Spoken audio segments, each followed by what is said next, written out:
Hello farmers, நீங்கள் முடிவில் எதை பற்றி போகிறோம்னா நம்மளோட மல்லிகை செடிகளுக்கு நம்ம ஸ்ப்ரே பண்ணக்கூடிய ஒரு காம்பினேஷன் மருந்து பற்றி தான் பார்க்க போகிறோம். அதாவது புழுக்கும் பேனுக்கும் நம்ம சேர்த்து மருந்து ஸ்ப்ரே பண்ண போகிறோம்.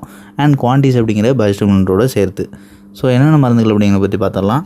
ஸோ ஃபஸ்ட்டு பைஃபெனாசே 22.6% எஸ்சி ஃபார்மெட்டில் இருக்கக்கூடிய ஃப்ளோராமைட் அப்படிங்கிற பயன்குழி தான். இதை வந்து 1 லிட்டர் தண்ணிக்கு 1 ml அப்படிங்கிற விதத்தில் நம்ம 16 ml எடுத்துருந்துருக்கோம்.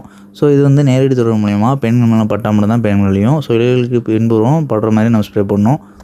அண்ட் நெக்ஸ்ட்டு நோவல்யூரான் 5.25%, இண்டாக்ஸாகார் 4.5% எஸ்சி ஃபார்முலேஷனில் இருக்கக்கூடிய வில்தோரா அப்படிங்கிற பூச்சிக்கொல்லி தான். இது 1 லிட்டர் தண்ணிக்கு 2 ml அப்படிங்கிற விதத்தில் 32 ml எடுத்துருந்துருக்கோம்.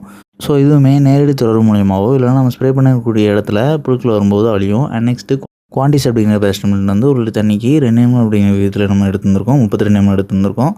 ஸோ இது வந்து மல்லிகை செடிக்கு ஏற்படக்கூடிய அதீத வெப்பம், போதுமான நேரத்தில் நீர் கிடைக்காமல் ஏற்படக்கூடிய வறட்சி, இல்லைனா பத்தாமல் தண்ணீர் கிடைக்கும்போது ஏற்படக்கூடிய வறட்சி, இந்த மாதிரி பல்வேறு அழுத்தங்களால் பயிரோட மகசூல் பாதிக்கப்படாமல் இருக்கிறதுக்கும் பயிரோட ஆரோக்கியம் குன்றாமல் இருக்கிறதுக்கும் இந்த பயோஸ்டிமுலண்ட் வந்து நம்ம பயன்படுத்தலாம். ஸோ அதுக்கு வந்து நம்ம கலந்துருக்கோம். ஸோ இதை ஸ்ப்ரே பண்ணுறது வந்து முடிஞ்ச அளவு ஈவினிங் டைமோ இல்லைனா மார்னிங் வெப்பம் உயர்றதுக்கு முன்னாடி ஒரு 9 மணிக்கு முன்னாடி நீங்கள் ஸ்ப்ரே பண்ணுறது நல்லது. இல்லை மேக்ஸிமம் ஒரு 9:30 வரை கூட நீங்கள் ஸ்ப்ரே பண்ணலாம். அதற்கு பிறகு அதீத வெப்பத்தில் நீங்கள் ஸ்ப்ரே பண்ணக்கூடிய சொல்யூஷன் வந்து எவாப்ரேட் ஆகும். ஸோ பூச்சிக்கொல்லிக்கோ பெண்கொல்லிக்கோ இது வந்து பெருமளவு பாதிக்காது. பாதிக்கிறது வந்து என்ன அப்படின்னா இந்த குவான்டிஸ் அப்படிங்கிற பயோஸ்டிமுலண்ட் தான் அதிக அளவு எவாப்ரேட் ஆகும். ஸோ அது வந்து ஸ்ட்ரெஸ்ஸை ரிலீஃப் பண்ணுறதுக்கும் அதை தாங்கி வளர்கிறதுக்குமானது. ஸோ அது எவாப்ரேஷன் ஆகும்போது அதோட ரிசல்ட் எஃபிகசி குறையும். ஸோ பேன்கொல்லி பூச்சிக்கொல்லின்னு பார்க்கும்போது அது வந்து பயிரோட ஆரோக்கியம் நல்லாயிருக்கு அப்படிங்கிறது தான் பார்க்கணும். ஸோ நீங்கள் உச்சியில் நீங்கள் ஸ்ப்ரே பண்ணுறீங்கனாலும் ரொம்ப ஆரோக்கியமான மல்லிகை செடியாக இருந்துச்சுன்னா ஒன்றும் செய்யாது.